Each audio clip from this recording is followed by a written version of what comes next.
कल्पना कीजिए एक ऐसा मंदिर जहां हर 12 साल में आसमान से बिजली गिरती है और भगवान शिवलिंग का चकनाचूर हो जाता है। लेकिन कहानी यही खत्म नहीं होती। कुछ ही दिनों में वही टूटा हुआ शिवलिंग मक्खन और सत्तू से दोबारा जोड़ दिया जाता है और फिर से पहले जैसा खड़ा हो जाता है। क्या यह सिर्फ संयोग है या फिर सदियों से चलता आ रहा दिव्य रहस्य? आज हम आपको ले चलेंगे हिमाचल प्रदेश की वादियों में बसे उस चमत्कारी धाम की ओर जहां आस्था और प्रकृति मिलकर रचती है एक अनोखी लीला। हिमाचल प्रदेश के कुल्लू जिले की ऊंची पहाड़ियों पर समुद्र तल से लगभग 7,874 फीट की ऊंचाई पर स्थित बिजली महादेव मंदिर। देवदार के घने जंगल, ठंडी हवाएं और चारों ओर फैली रहस्यमयी शांति, यह स्थान खुद में एक आध्यात्मिक ऊर्जा समेटे हुए है।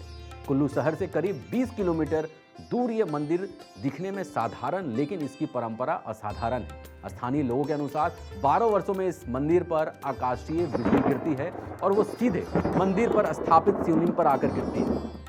जब बिजली गिरती है तो वो तेज धमाके के साथ शिवलिंग के कई टुकड़ों को बिखेर देता है, लेकिन यहाँ इसे कोई दुर्घटना नहीं माना जाता। मान्यता यह है कि स्वयं शिव इस बिजली को अपने ऊपर ग्रहण करते हैं ताकि धरती पर आने वाले संकटों को पहले ही समाप्त कर दिया जाए। यानी जो विनाश धरती पर होना था, क्या शिव अपने ऊपर उसको ले लेते हैं?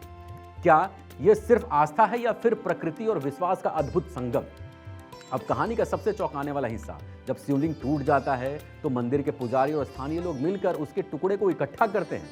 फिर मक्खन और सत्तू लेप तैयार किया जाता है। उसी लेप से शिवलिंग के टुकड़ों को सावधानी से जोड़ा जाता है। धीरे धीरे लेप सख्त हो जाता है और कुछ समय बाद शिवलिंग फिर से पहले जैसा दिखाई देने लगता है। यह प्रक्रिया किसी चमत्कार से कम नहीं है। सोचिए, जहां विज्ञान बिजली को विनाश मानता हो, वहीं यह बिजली आस्था का प्रतीक बन जाती है।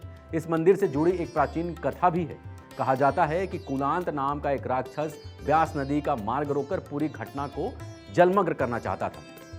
उसे अजगर का रूप धारण कर लिया और लोगों में आतंक फैलाने लगा। तभी भगवान शिव प्रकट हुए और कुलांत से भीषण युद्ध हुआ। अंततः शिव ने राक्षस का वध कर दिया।